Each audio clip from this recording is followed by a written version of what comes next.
पढ़ेंगे preposition. Preposition होता क्या है, इसको जान लेना है। प्रीपोजिशन दो वर्डों से मिलकर बना हुआ है, एक है प्री और एक है पोजीशन। दोनों ये कहते हैं कि आपका पोजीशन क्या है, यानी आप कहाँ पे हैं। तो आप कहाँ पे हैं ये बताने के लिए कुछ शब्द है, उन्हीं को हम प्रीपोजिशन वर्ड कहते हैं। यानी कोई चीज या कोई व्यक्ति कहाँ पे है, उसकी पोजीशन बताने के लिए, उसकी स्थिति को बताने के लिए, उसके संबंध को बताने के लिए कुछ वर्ड होते हैं, उन्हीं को हम प्रीपोजिशन वर्ड कहते हैं। तो देखिए इसका प्रीपोजिशन की परिभाषा यानी डिफिनीशन क्या है, हिंदी में लिखा गया है और अंग्रेजी में लिखा गया है। प्रीपोजिशन वह शब्द होता है जो संज्ञा या सर्वनाम से पहले लगकर उसका संबंध वाक्य के दूसरे शब्द से बताता है। यानी संज्ञा सर्वनाम से पहले लगेगा और फिर उसका संबंध बताएगा कि वह व्यक्ति या वस्तु कहां पे है। अब preposition is a word used before a noun और pronoun to show its relation with another word in the sentence। इसी बात को हिंदी में यहाँ पे लिखा गया है, यानी कोई संज्ञा या सर्वनाम कहाँ पे है, इसकी स्थिति उसके संबंध को बताने के लिए एक कुछ वर्ड है, उन्हीं को प्रीपोजिशन कहा जाता है। हिंदी में इसे संबंध बोधक अव्यय भी कहते हैं। अब हम जानने का प्रयास करेंगे कि प्रीपोजिशन वर्ड कौन कौन है। ठीक है, in, on, under, upon, between, in front of, behind, before, after, to, at, from, ये सब प्रीपोजिशन है। इन्हीं को प्रीपोजिशन कहते हैं। आपको एकदम दिमाग में बैठा लेना है, याद कर लेना है, ये प्रीपोजिशन वर्ड होते हैं। अब हम इसमें से एक एक के विषय में पढ़ेंगे और उनका कहाँ प्रयोग होता है इसको हम जानेंगे।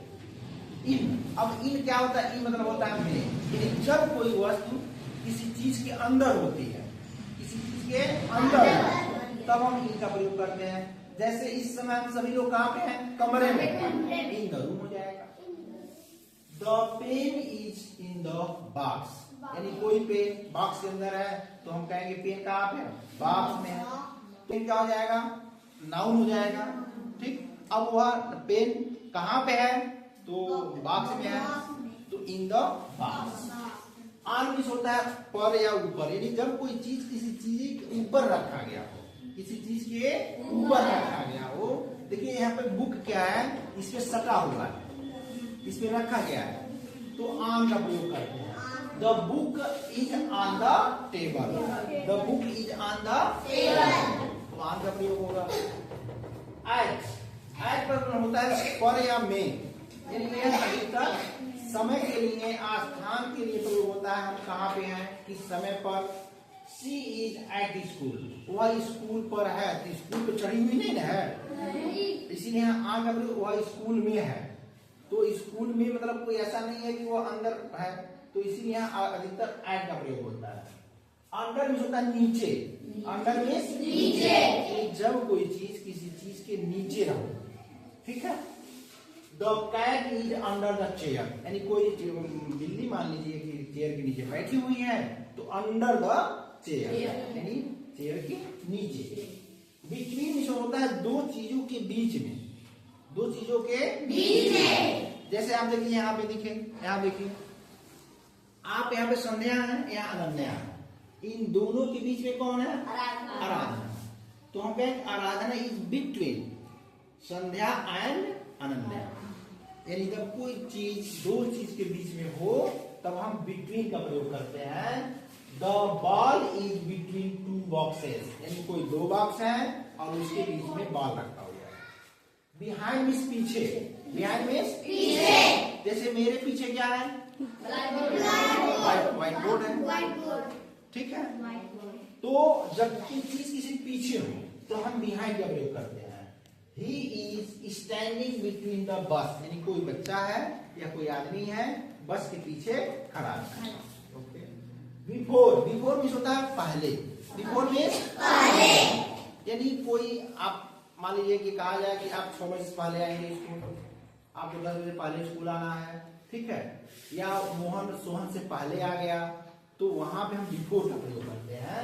जैसे कम बिफोर 10 o'clock, 10 बजे से पहले स्कूल आओ, ये आना है तो बिफोर आया है।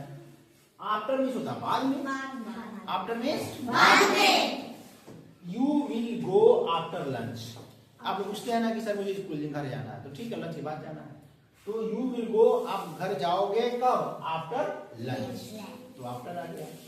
टू मीन्स होता है अक्सर टू, गो के साथ अक्सर टू का प्रयोग होता है।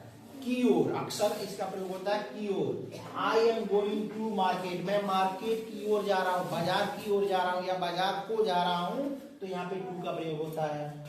फ्रॉम मीन्स होता है से, यानी आप अक्सर उससे जब अलग हो रहे हो, जैसे Mohan is coming from Gorakhpur, तो गोरखपुर से अलग हो रहा है, वहां से आ रहा है, तो इसके लिए हम फ्रॉम का प्रयोग करते हैं। अब ये और भी प्रीपोजिशन है, तो आज हम इतने ही का पढ़ेंगे और आपका टेस्ट इसी से आना है। समझ में आया आपको?